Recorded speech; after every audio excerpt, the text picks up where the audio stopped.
Alright, so here we go. As promised, new and improved videos from Mudgirl Pottery with a little more detailed explanation.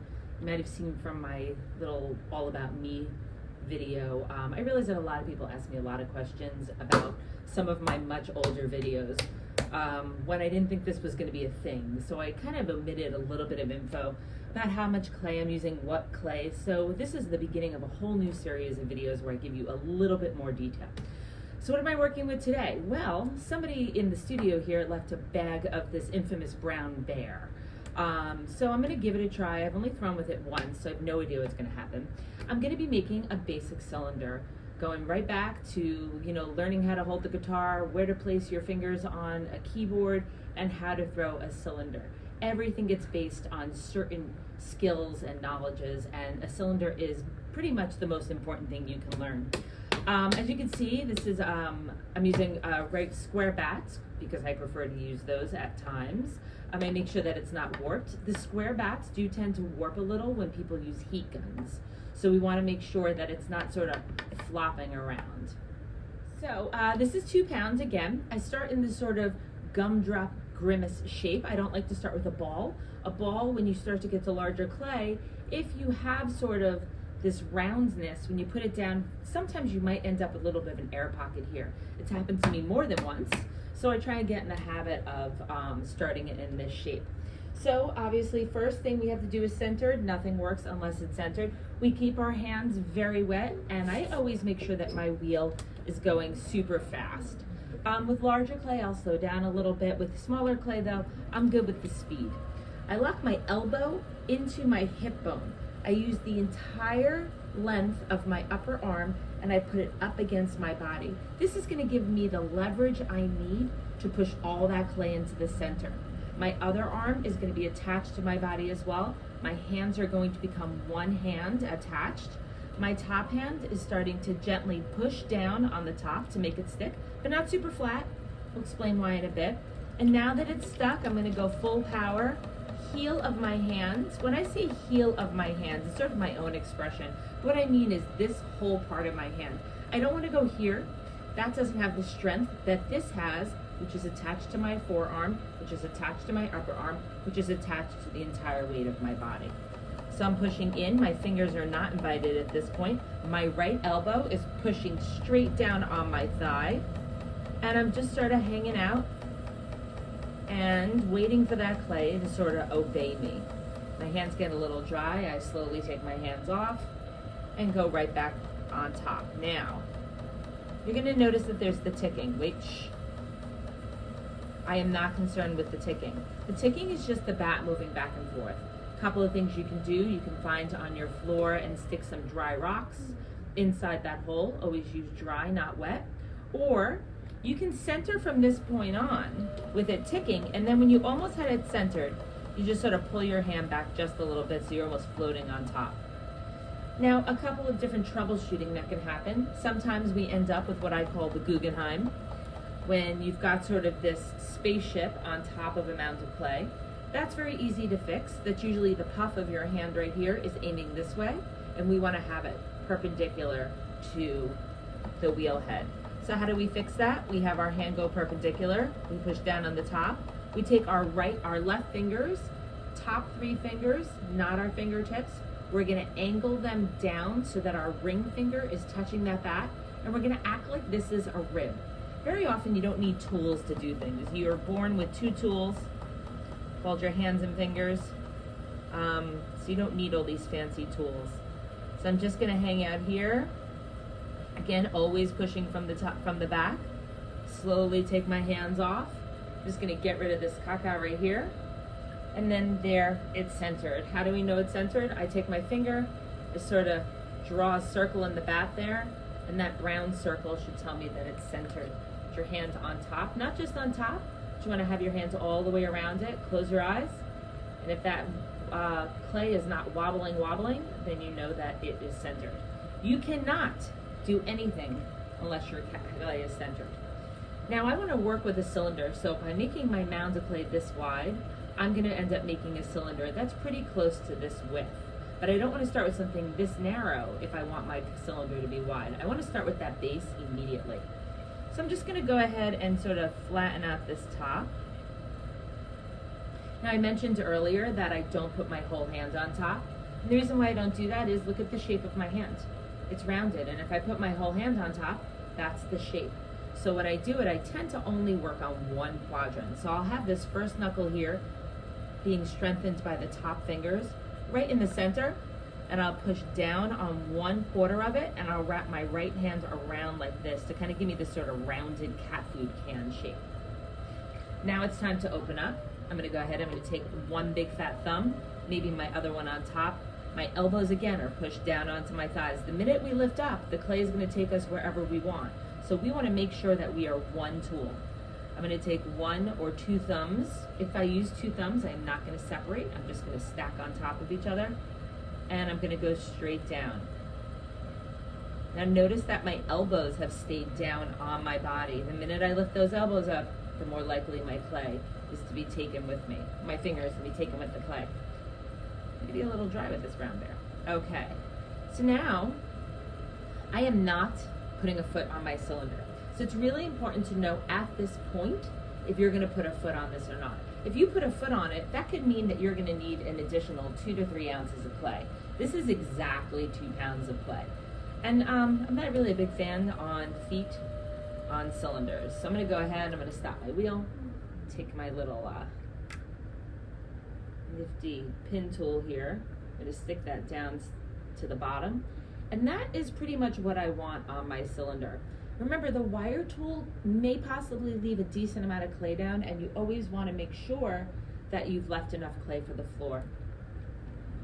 Close that hole up. Now, one of the things that's super important for you to know, and I'm gonna pick this up so you can see it, is I don't have just a cylinder of a hole here. I have more of a V shape. I have more of sort of this rounded V. What that's gonna allow me to do is get my fingers inside. If I went straight down with my thumb and I had only created sort of a cylindrical hole, how am I gonna get my thumb in evenly or my fingers in evenly without adding a little extra clay to the wrong spots? So I always sort of start with this V-shaped dam. That gives me the ability to get my fingers in there. So now I'm gonna open up, and what's super important about opening up is that you are not opening up with just one hand. You're opening up with a giant tool, and that giant tool is 2 hands attached. So it's not this, it's this.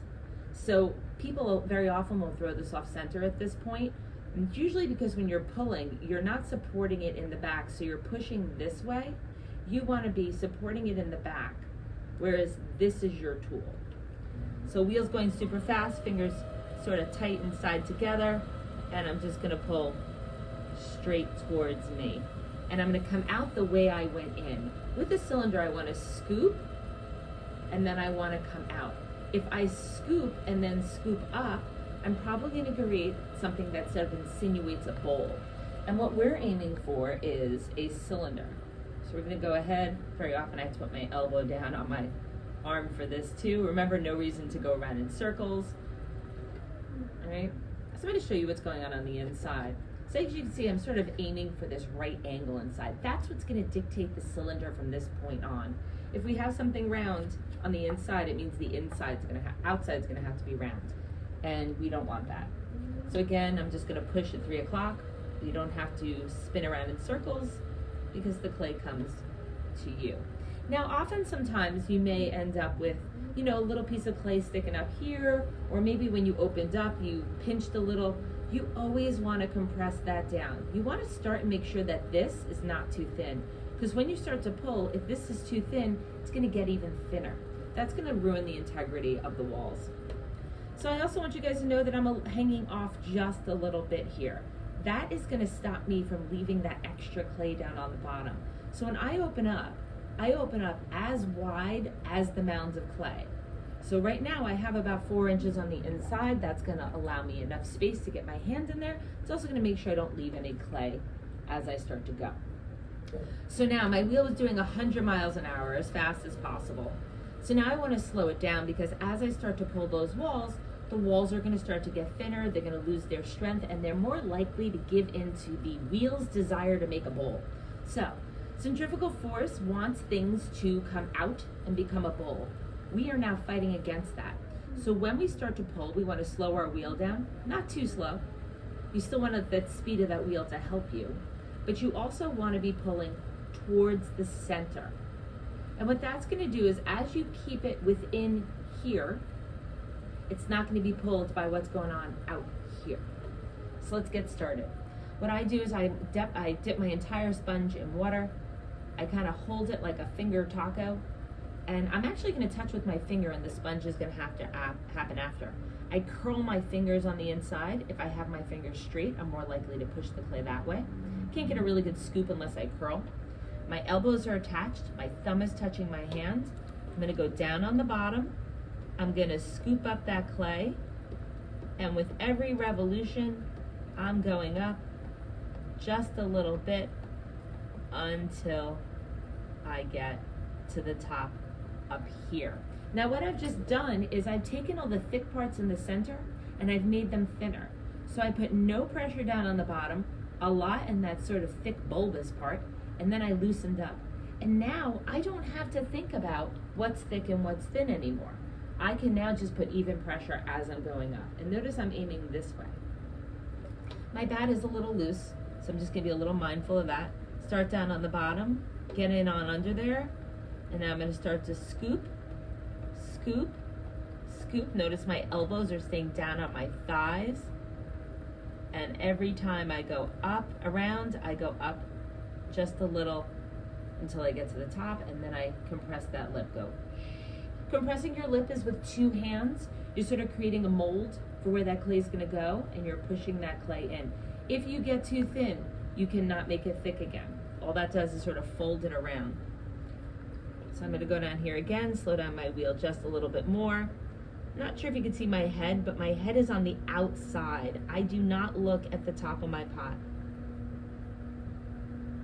You can see sort of where my finger is with every pull.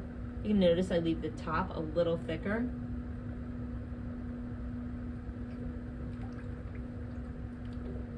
Get down here one more time. Again, you might have, not again, but for the first time, you're gonna notice that my hands cannot attach to the other hands because it's gotten a little too tall.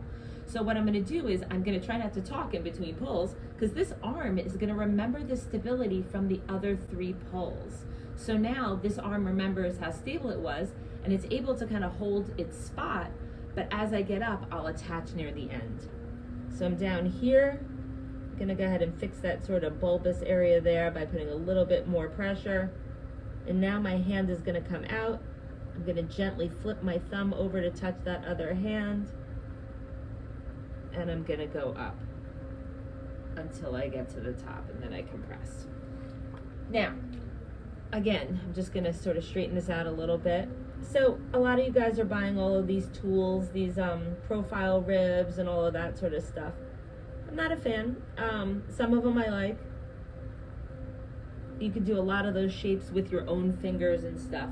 But maybe you are trying to get this to be a super straight cylinder. I'm talking like, you know, you want those walls to be perfect. At that point, you can introduce the wooden plate rib. It's the basic rib that comes with your set. So this is your wooden plate rib. It's pretty basic. It's got the long edge, the short edge, the round edge. I've never used the round edge for anything, but it's got this hole. The hole is actually really important. If I could drill a hole in all my ribs, I would. So a lot of you guys would turn around and start to do this. Now the problem with this is that maybe it's a little thicker in the bottom than it is on the top. And now you're treating the whole thing as if it's the same thickness. I tend to use the shorter edge. And what that's gonna do is allow me to give a little bit more care to each part and knowing what it needs. So remember, I can trim a little bit of this, so I care about what's kind of going on the inside at this point. So I'm gonna draw the side of my wall with my pot, and I'm gonna be pushing the wall up against the tool. So it's not about scraping the clay off of the tool. It's about pushing the clay you have that's already even walled and pushing it up against the tool. And then watching what your thumb does, because I just kind of messed up the top a little by flipping my thumb over incorrectly.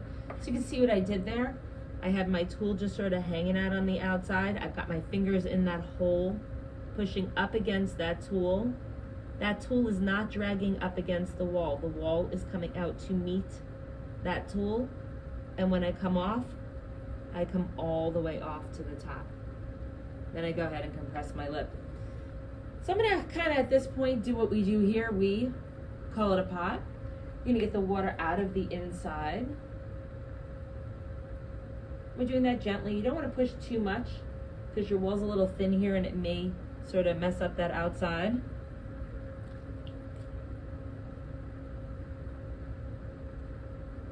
Now this is a little thicker than I would normally do it. I will tell you I was a little not comfortable with the clay, but we will figure that out a little bit later. We're gonna go ahead, we're gonna grab our wood tool. So I also have been known to use the other edge of this. This is Mud Tools, you know, pin tool and wood tool. But for the sake of you guys probably don't have that, I'm gonna use my wood tool. I dip it in water. I'm gonna hold it like a pencil with my other hand on top for support. Now remember, you're trimming the side of your pot, not the bottom. So you don't wanna do this. We wanna hold this up against the side of our pot, look at the profile on the inside, push it here right against the side, and we wanna drive it down. And we're doing it with the wheel going relatively fast. Around each revolution, we go down a little bit, we hit that bat, and now we pull up and come out the way we went in. If you drag back, it's not the end of the world, but if you drag back, you're now making it harder to remove this piece of clay. So now with the wheel moving relatively fast, we also want to hold our pin tool. We want it as flat as possible. If you lift it, that clay is going to go right back into that pot. So you're going to start by sort of just driving it underneath, hit that pot, come out the way you went in, stop your wheel, cut this, make it go away like that. You see, if I would have torn back with that wood tool, this would have come off in a lot of pieces. So there we go. There is a 2-pound cylinder in 4 poles with 1 sort of or 2 corrective poles with my wood tool. Again, I'm using brown bear clay. And you know what we're gonna do? We are going to do this so I could take a picture for the thumbnail, and then we're gonna go ahead and cut that open. Why not, right? Let's see. So I'm gonna go in here, pull halfway, push down with my thumb to hold the back down, slice up, and pull out. All right, so there is my cylinder. Again, I did mention I would be a little thick on the bottom. I was a little unfamiliar with the clay, but it takes a bit. So you guys can see I'm aiming for a right angle on the inside, a pretty consistent wall all the way through. If I would have pulled this up a little bit, would have went a little higher. You can notice that my lip is a little thicker.